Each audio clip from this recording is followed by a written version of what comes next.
搬进新小区的第一天，儿子就在电梯井里发现一双猩红的眼睛，子路被吓得哇哇大哭，而背对着电梯的我对着全然不知。儿子哭得上气不接下气，直到老公和我好一阵安慰后，子路这才说明了原因。我看着一只眼睛。而我也将自己的遭遇告诉了老公。就在刚刚下楼梯时，我听见风道那里发出声响，于是便睁大眼睛透过滤网仔细观察，隐约间我看见一个黑影在水管里攀爬。住的不舒服我们就搬吧。那倒不用，你好不容易存钱才买到这房子。对湘江人来说，能拥有一套千尺豪宅是多么不容易，我又怎么能让老公轻易搬家呢？可是这间房子总让我感觉不对劲。当我打扫完准备倒垃圾时，通道里又传出了动静。我真害怕打开门会看到白天的黑影，好在只是虚惊一场，里面只有一只死掉的黑耗子。丢完垃圾想到子路一个人睡在儿童房，我放心不下，赶紧回到客厅。此时一只黑手正从通风管道里伸出来，听到我的脚步声后，那只手又悄悄缩了回去。想到白天发生的那些诡异的事情，我实在不放心儿子一个人睡，于是便把子路抱到了我们的房间一起睡。熟睡的我们并不知道，垃圾道的门竟然自己关上了。第二天，邻居家的女儿过生日，她邀请我和子路一起参加生日宴会。社恐的我本来不想去，可老公却在旁边鼓励我多和邻里接触，而子路也点头表示很想去。最后我还是硬着头皮接受了邀请。现在回想，如果当初拒绝了该有多好，那么后来的悲剧也就不会发生。宴会上，我尽量降低自己的存在感，只和儿子在那里互动，可太太们却过来邀请我聊天，让子路和孩子们一起到乐台那玩耍。趁着这个机会，我试探着提出了心里的疑问。啊，对了，这里是不是常常有古灵精怪的人到处走来走去啊？你是说那玩意儿啊？你不要怪我多嘴哦，你问我我才说的。那时候啊，这里拆房子真的死过人呢。交谈中我才得知，原来这栋房子以前属于木屋区，港府为了拆房子事情闹得很大，有个人甚至在冲突中被烧死。听到这，我的心里一阵直突突。恰在这时，外面下起了大雨，妈妈们争先恐后地迎接跑回来的孩子，可我在里面看了一圈也没有发现子路，于是我赶紧跑到屋外寻找。眼前的一幕震惊到让我心脏骤停，儿子的玩具车离楼下只有半掌的距离，而子路的后背紧紧贴在女儿墙上，此刻正被一股力量慢慢往上提拉。我发了疯地向子路冲过去。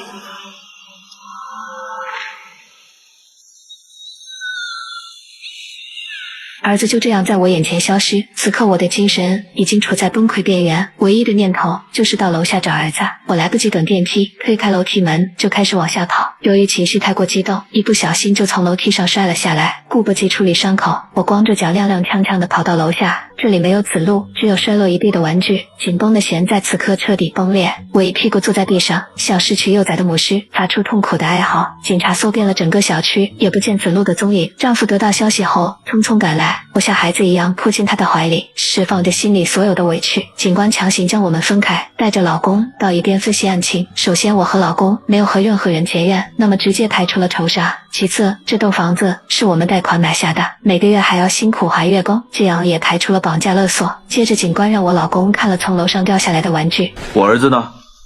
对啊，你儿子呢？所以我问你太太有没有问题喽？我们已经检查过所有有可能堕楼的位置，如果你儿子从这么高掉下来，起码也有几块肉吧。警官怀疑我精神出了问题，最后子路的消失被定性为失踪案。我和老公没有办法，只能在停车场张贴寻人启事。通风管道又突然发出动静，这次我在上面听见了儿子的声音。老公，听到了。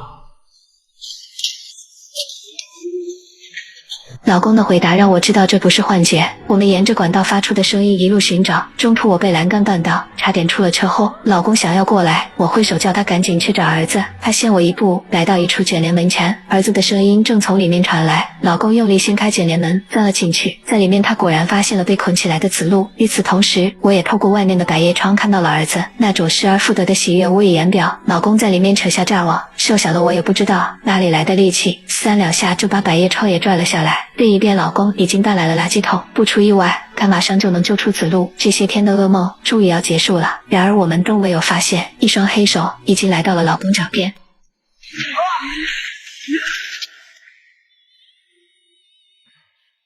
头部受到撞击的老公失去了反抗能力，被怪物用屠刀一下下蹂躏着。听着老公不停传来的惨叫声，肾上腺素接管了身体，我竟然把枕帘门推了上去。然而当我进去后，只看见躺在地上生死不知的老公，子路又再次消失了。看到警官后，我的情绪彻底失控，崩溃的求他赶快去救子路。看到我太过激动，他让医生为我注射了镇定剂。因为老公受了重伤，警方终于开始对整个大厦进行搜查。怪物把子路绑在身上，在大厦内部的管线里到处攀爬。他对这里的布局十分熟悉，好几次都侥幸躲过了警察的搜查。随着警察们的步步紧逼，怪物最后抱着子路插进了水箱里。这个杀千刀的，为了不被发现，竟然把我的儿子死死按在水里。直到所有警察都离开后，怪物这才抱着子路从水里浮上来。此时儿子已经失去了呼吸，怪物紧急对子路进行了人工呼吸，这才把他救了回来。无能的警长没找到人，却还在怀疑我。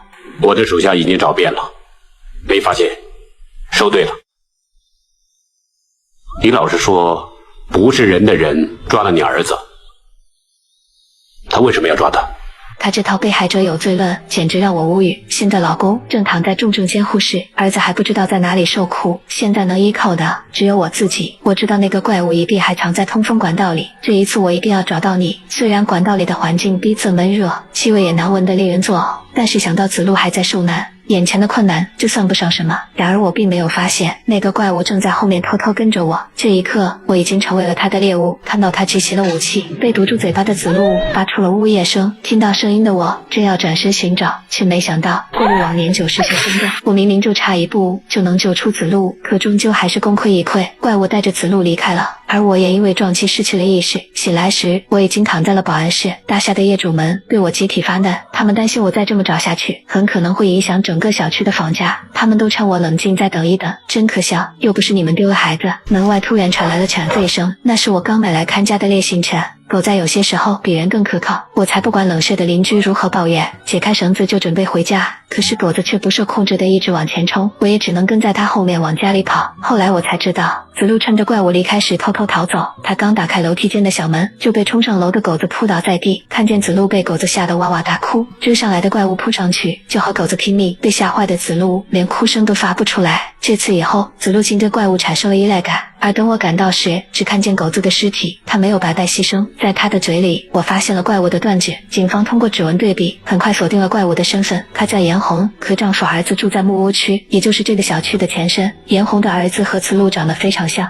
他们的日子过得虽然十分清贫，但一家三口也其乐融融。直到政府要收地，和住在木屋区的居民发生冲突，在一次游行抗议中，她的丈夫不幸被火烧死。那天过后，严红的精神就开始不正常，失去顶梁柱后，母子二人的生活更加艰难。严红只能靠捡烂菜叶养活儿子，每次吃饭时，她还会为丈夫准备碗筷，仿佛日子还像过去那样。她的儿子从没有抱怨，只要和妈妈在一起，就还有家。随着严红的精神继续恶化，他们就连现在的生活都无法维持。为了照顾生病的妈妈，小男孩一个人到垃圾堆里翻找食物。不幸的是，屋顶突然坍塌，男孩就这样被埋在了废墟下。严红并不知道儿子死了，男孩的失踪让他的精神彻底崩溃。他仍旧幻想日子和过去一样，但哪里又会一样呢？这个女人变成了疯子，没有人知道她去了哪里。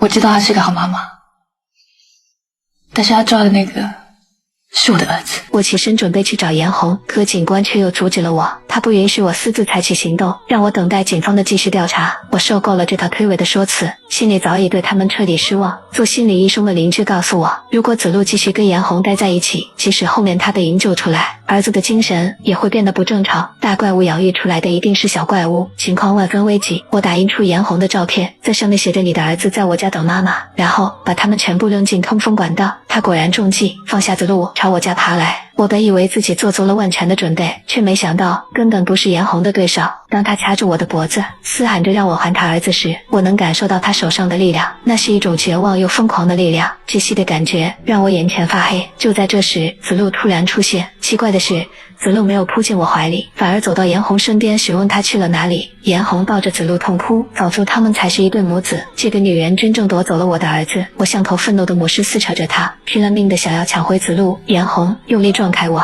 抱着子路跌跌撞撞的逃跑了。我一路追赶，最后在天台发现了严红。我冲上去想夺回儿子，却发现子路眼神陌生，一把将我推开。他的眼神里充满防备，仿佛我才是那个可怕的人，这让我的心如同坠进冰窖。我恨透了这个女人。有事！你们家怎么睡的？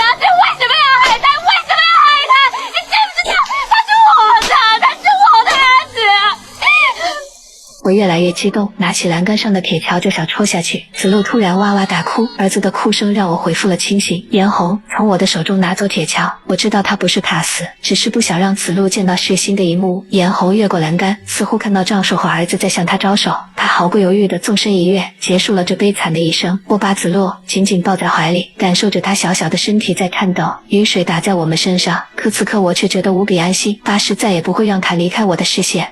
妈妈，你会不会不要我？就算你不要妈妈，妈妈也不会不要你。